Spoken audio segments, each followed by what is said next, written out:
Good afternoon. This is Jeff Welch from Welch Family Homestead if you're new here. And if you're not new here, welcome back to our channel, and I hope you enjoy the video today. And if you're not a member or you don't have a subscription to our channel, please subscribe. It's free. And all you have to have is a YouTube account, and it allows you to subscribe to our channel for free.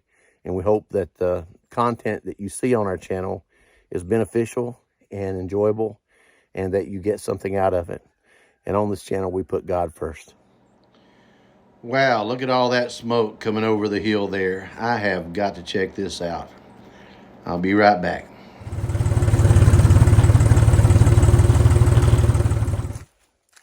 Well, I'm so glad that wasn't an emergency. Now I'm back over here on the farm. I'm actually looking at some forest here that we can clear out and make some very beneficial pastures for the animals. This land lays really good right here. I mean, it's not steep at all. My first angle is going to be to probably house a few hogs in here and let them clean out all the underbrush. And there's not much underbrush, but they'll do a good job at cleaning everything up and rooting everything out and keeping all the weeds down once we come springtime. And then most of these trees, this was actually timbered about 25 years ago, right before I bought the property. So most of the trees are small. I mean, there's some larger trees in here too. You can see big oak tree up here behind me and big oak tree right over here and what have you. But I've got probably about another 11 acres that we can make some good pasture with. And I definitely want to do that. And pasture land is some of the most valuable property you can have in today's world, especially with the way everything is going with all the craziness with food prices. And part of that food price issue is not just because people don't have farmland. It's because of all the regulations and all the changes taking place. Here's a rich pine stump right here that will make some good kindling for us. So we'll come through and get all the timber that needs to be taken out of this area for pasture. We'll get it over to the sawmill across the street. And had a little bit of a scare earlier today. I thought something was on fire. There's a big pile of smoke, boiling smoke coming off the other edge of the property line. I don't know if you can see it or not, but it's still lifting up the smoke right over here. And it looked like it was right on the edge of my property line.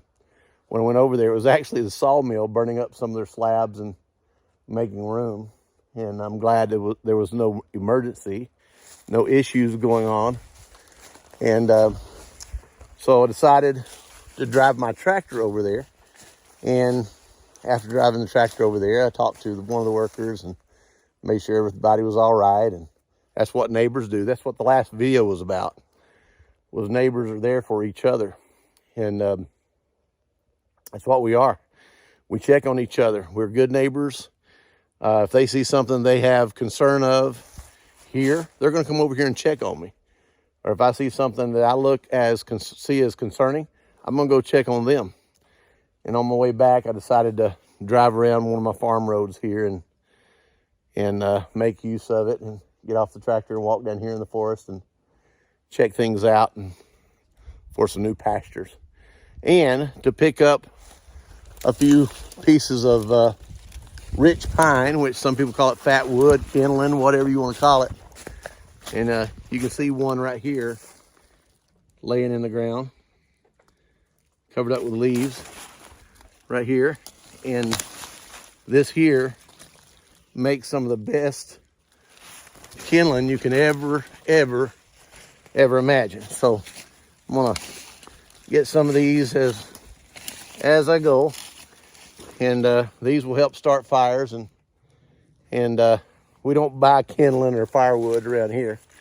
We have plenty of forest. And I usually don't cut any live trees for firewood. I don't have to. So I don't have to wait about them drying up so they'll be able to burn. I have plenty of dead trees on the property. Let me get through this. There we go. So I'll pull another piece out right here. Do it up here on the bank. It's caught in the briars. See if we can get it out of the briars.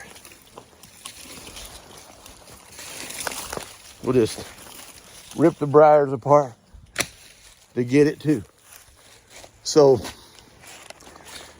while I'm up here, I'll load these up. Here's a good piece here.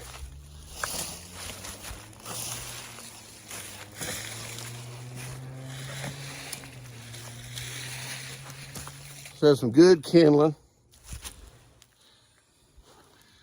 All this is good. And I'm gonna put it in the front end loader bucket, carry it down to the cabin. So, whew, what a beautiful day. Check this out.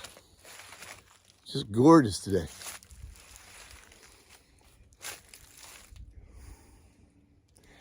It got down in the high teens this morning. It was really cold.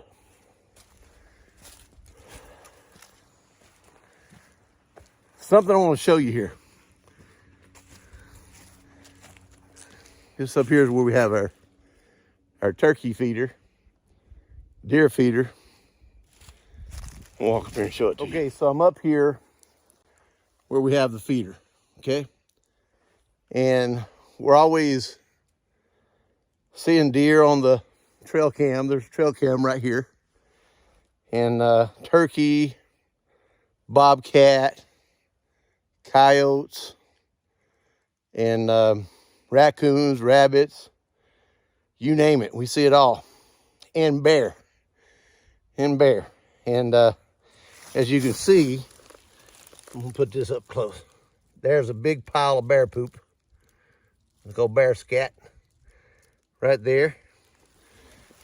And here's where you can see where the deer dig out places, and the turkey have just pulled all this area clean.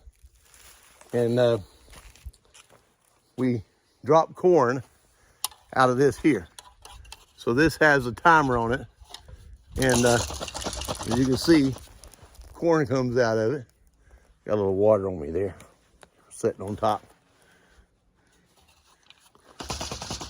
See the corn in the water? Get the water off of it. There we go. Now you can see the corn coming out of it. This thing spins. This spins when the timer goes off. And it causes the corn to go on the ground. That brings the animals in, keeps them fed through the winter. But there's something I want to show you that's really unique, some people don't think about, and that's genetics in white oak trees. I'm not going to make a whole video about it, but I want to show something to you. Anytime you see certain trees growing a certain way, most likely you're going to see other trees of that same species that are going to grow that certain way too.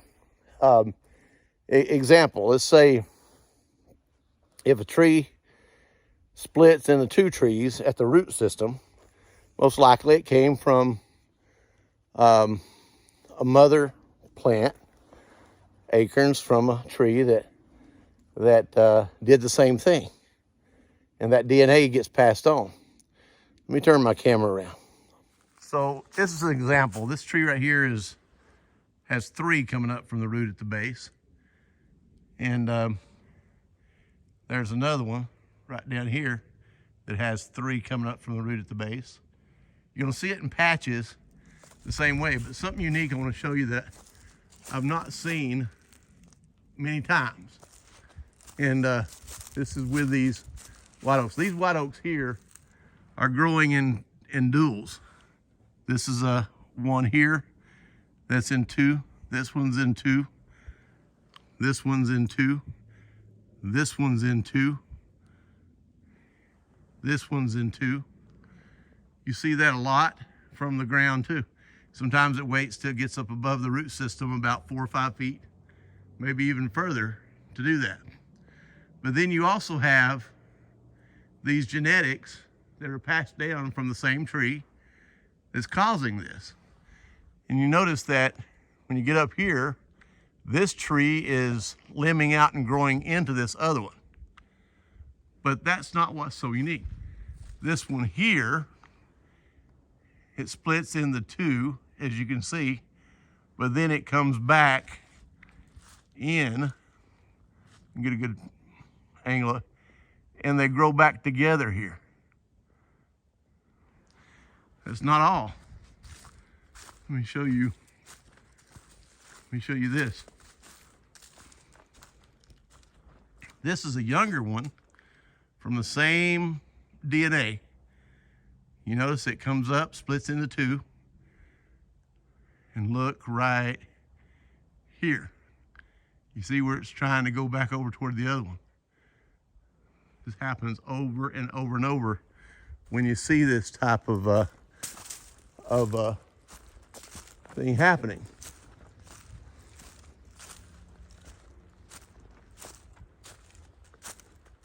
Again, you see this one right here growing back into itself, splits, then it grows back into itself.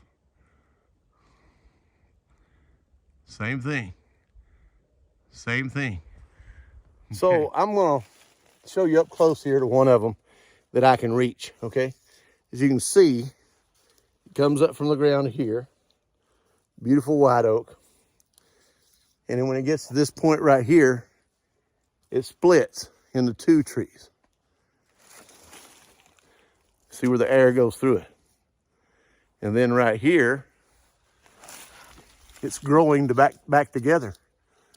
Growing back together. This hump right here and here is the genetics. It's amazing how God works. If you were to cut these white oaks, quarter saw them, you get some of the most beautiful grain in this section and in this section here. They call this a crotch for obvious reasons, where 2 come together as one. It's like legs, crotch, and base, upside down from a human. This grain inside of this wood would make some of the most beautiful furniture you've ever seen. Totally some of the most beautiful furniture you've ever seen. And so these are pretty good sized trees. You notice my hand on this tree. This is a big white oak. A lot of wood in this white oak. But right here, take a look at this. You see that knot? You can knock those off sometimes and make some beautiful, beautiful coasters out of them or what have you. But look at that where it splits in 2. And then, let me get a better angle. And then look at, after it splits, it grows back together. You can be assured, since all of these trees are really within a small proximity here, I'm talking about next to each other, you almost guarantee they came from the same mother tree. And which, in all honesty, I look at these and I say, the good Lord knows what he's doing. The good Lord knows what he's doing. And when I see these, first thing that comes to mind is how nature is governed by God and how nature has DNA, just like the genetics of a human. Very much so. Now, something that I was going to show you a moment ago when I was showing you the feeder here. If you look right here, you'll see where a bear tooth went into my feeder here and cut all the way through and through the metal. And you also see where he scratched it right here, where he's grabbed onto it. We actually have a picture of him from the trail cam. Trail cam's right here. And the trail cam took a picture of him reaching up. Now, I'm 6'1". His paws were here. So his head was as tall as me when he was reaching up to grab it. And again, you can see where he's been back. Right here is the bear scat. Right here. See that big pile of bear manure? I showed you the other day where I found some more of his evidence of being around. And so anyway, back to what I was talking about. We're going to be clearing off from about right here down this way. You can see the tractor. It's not steep down through here at all. All this area through here is going to be pasture for the next, say, 1,000 feet on down. And that's going to be a major benefit to adding some pasture land to our animals. I'm not going to clear cut the property. I don't want to do that. Only time we're going to do that type of timbering is when we're planning on adding pasture land for the animals. We have a lot of forest here on the farm. And plus, I'm backed up. The property next to me here is a farmer that's a neighbor. He has 110 acres. And over this way, the farmer has about 64 acres. And I own it to the top of the mountain, way up to the top of the mountain. It would take me a while to get up there to the top of the mountain. So I've got plenty of forest for the wildlife. But we also want to keep a good clearing in the areas where we have pasture, so we can keep a monitoring watch on any predators. And we don't want to clear cut areas that are too steep, because if we do, then erosion can be a major issue. And it's not just about the erosion where the erosion is taking place, but where that erosion of that dirt and that topsoil is going to. The last thing I'd want to see is for the erosion up here make its way down into my streams and all the way down into my lake, and the silt fill my lake up, because the lake is an important part of the permaculture here, of what we're creating. Listen to my rooster in the background.